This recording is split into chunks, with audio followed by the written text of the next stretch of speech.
स्वागत है आप सभी का। मैं हूं अंजलि सिंह। प्रयागराज में सोमवार को 7वें अखाड़े तपोनिधि श्री आनंद अखाड़े ने छावनी प्रवेश कर लिया है, यानी वो कुंभ मेले में अपने शिविर में स्थापित हो गए हैं। वहीं आनंद अखाड़े की 2 किलोमीटर लंबी छावनी प्रवेश यात्रा में आनंद अखाड़े के 1000 से ज्यादा साधु संत शामिल हुए। यही मौका होता है अखाड़ों के पास अपने वैभव के प्रदर्शन का, अपनी शक्ति के प्रदर्शन का। तभी तो यहाँ के महामंडलेश्वर महंत और श्री महंत चांदी के हौदे पर सजे धजे चलते हैं। सजे धजे हाथी, घोड़े और ऊंट और बैंड बाजे इसकी शोभा में 4 चांद लगाते हैं।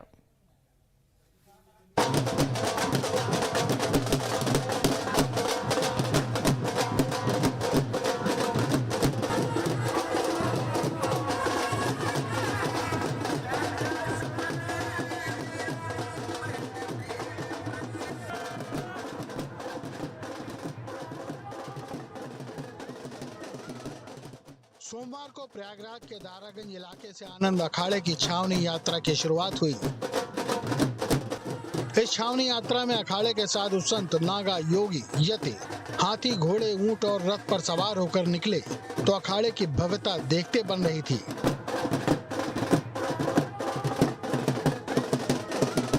ढोल, नगाड़ों और बैंड बाजों के बीच शंखनाद और हर हर महादेव के नारे वातावरण में गुंजायमान हो रहे थे।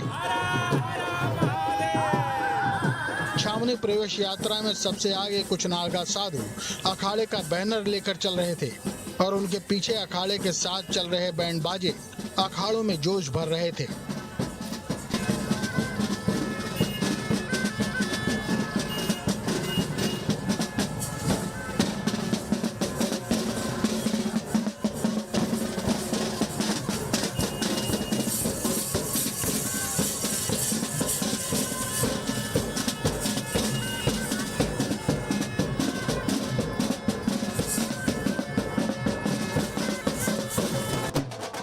सड़कों के किनारे और छतों पर खड़े लोग पुष्प वर्षा से इस शोभा यात्रा का स्वागत कर रहे थे।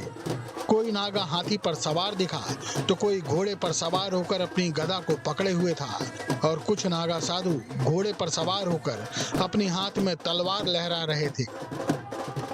तपोनिधि श्री आनंद अखाड़ा पंचायती की छावनी प्रवेश की शोभा यात्रा निकल रही है। आप देखें तो किस तरह से ये भव्य शोभा यात्रा दिखाई दे रही है। यहाँ पर आप देखें तो तमाम जो घोड़े, हाथी हैं, ऊंट हैं, उस पर तमाम जो साधु संत और नागा हाथों में तलवार, बर्छी लेकर यहाँ से निकल रहे हैं। कुछ के हाथ में त्रिशूल है, कुछ के हाथ में जो अखाड़ों का खास वाद्य यंत्र होता है वो है, और घोड़े पर सवार हैं और साथ में फूल मालाएं जो हैं वो उनको पहनाई गई है। तो देखें कि बेहद खूबसूरत ये जो शोभा यात्रा है ये दारागंज मोहल्ले से गुजर रही है और निरंजनी अखाड़े का बागंबरी मठ है, वहाँ से ये शोभा यात्रा शुरू हुई थी। और इसके जो आचार्य महामंडलेश्वर हैं बालकानंद गिरी, वो पीछे रथ पर सवार हैं, लेकिन आकर्षण का केंद्र ये जो नागा साधु हैं जो घोड़ों पर बैठ करके धीरे धीरे अपनी छावनी की तरफ बढ़ रहे हैं। हाथी, ऊंट और घोड़े पर सवार इन नागाओं ने अपनी इंद्रियों पर नियंत्रण पा लिया है। इतनी भीषण ठंड में भी इनकी नग्न देह पर कोई असर नहीं दिखता। इनके हाथों में हथियार देखकर लोगों को हैरत भी होती है कि साधु संतों का हथियारों से भला क्या काम। लेकिन जब बाहर से आए आक्रांताओं ने भारत में कहर बरपाया था और सनातन धर्म को ध्वस्त करने का प्रयास किया था, तब इन्हीं साधु संतों और नागाओं ने अपने एक हाथ में माला और दूसरे हाथ में भाला लेकर सनातन के लिए मर मिटने का संकल्प लिया था, जिसमें कई नागाओं ने अपनी जान भी न्यौछावर की थी। आज तो देश में ऐसा समय नहीं है, लिहाजा अखाड़े के ये नागा साधु प्रतीकात्मक रूप में इन हथियारों का प्रदर्शन करते हैं। तो ढोल नगाड़ों की थाप पर यहाँ पर आपको जो नृत्य है वो भी देखने को मिल जाएगा। लोग जो है जो भक्ति गीत हैं उन पर झूमते नजर आएंगे। तो ये जो आनंद अखाड़ा है वो आज छावनी प्रवेश कर लेगा और एक एक करके तमाम अखाड़े अब अपनी अपनी छावनी का रुख कर रहे हैं। ये खास आकर्षण होता है जो छावनी प्रवेश, जिसको पहले पेशवाई कहा जाता था, ये तमाम अखाड़ों का और कुंभ मेले का एक प्रमुख आकर्षण होता है। और इसको देखने के लिए लोगों की भीड़ जो है वो जुटती है। यहाँ पर आप देखिए गंगा नदी का तट है और शहरी क्षेत्र दारागंज मोहल्ला है, यहाँ से समाप्त हो रहा है। और ये नागा साधु अपने अखाड़े के इष्ट देवताओं और गुरुओं को पालकी में उठाकर चलते हैं। अखाड़े का ध्वज भी आगे चलता रहता है। आनंद अखाड़े के इष्ट देव भगवान सूर्य नारायण हैं। इसका इतिहास सैकड़ों वर्ष पुराना है। इसकी स्थापना 855 ईस्वी में महाराष्ट्र के बरार नाम की जगह पर हुई थी। इस अखाड़े को निरंजनी अखाड़े का छोटा भाई भी कहा जाता है। अगर आप पीछे देखें तो पीछे तमाम साधु संत महंत चले आ रहे हैं। उनके पीछे जो अखाड़े के इष्ट देव हैं उनकी पालकी भी है। लोग सर पर उनके पुष्प और उनकी जो प्रतिमा है उसको लेकर के धीरे धीरे आगे बढ़ रहे हैं। तो ये नागा संत हैं और हठ योगी हैं। भयंकर सर्दी है और कड़ाके की ठंड के बावजूद शरीर पर केवल भस्म नजर आएगी नागा साधुओं के। और ये उनका एक प्रकार का हठ योग होता है कि उनके ऊपर किसी मौसम का, किसी जलवायु का कोई असर नहीं होता। हर तरह की जलवायु में, हर तरह के स्थान पर वो एक तरह का तप कर चुके होते हैं। पूरी तरह से कह सकते हैं कि पक चुके होते हैं। और इस लिहाज से जब आम लोग ठंड से ठिठुर रहे हैं, वो शरीर पर बिना वस्त्र के अपनी शोभा यात्रा में शामिल हो रहे हैं। और किसी के चेहरे पर आपको कोई शिकन नहीं नजर आएगी। सभी आनंदित हैं क्योंकि ये एक उनका बहुत बड़ा पर्व होता है, एक बहुत बड़ा कार्यक्रम होता है।